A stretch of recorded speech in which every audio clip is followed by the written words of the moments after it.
अस्सलामुअलैकुम दोस्तों, कैसे हैं आप सब। मेरा नाम है खुर्रम शदाद। आज की इस वीडियो में हम सीखेंगे कैसे हम अपना डोमेन रीसेलर बाय कर सकते हैं और ख़ुद से डोमेन को सेल कर सकते हैं, अपने कस्टमर को रीसेलर दे सकते हैं और जो भी डोमेन रजिस्टर्ड होगी वो कस्टमर के ईमेल के ऊपर रजिस्टर्ड होगी।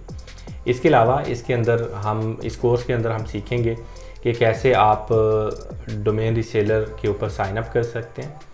उसके अंदर करेंसी की सेटिंग होगी, ईमेल की सेटिंग होगी, ब्रांडिंग की सेटिंग होगी। फिर इसके साथ साथ आप एक कस्टमाइज्ड यूआरएल बना सकते हैं अपने डोमेन के ऊपर, जो कि आपका रीसेलर और कस्टमर दोनों लॉगिन करेंगे। इसके अलावा इसमें बल्क में आप डोमेन्स के प्राइस कैसे सेट कर सकते हैं अपने कस्टमर्स के लिए, अपने रीसेलर के लिए।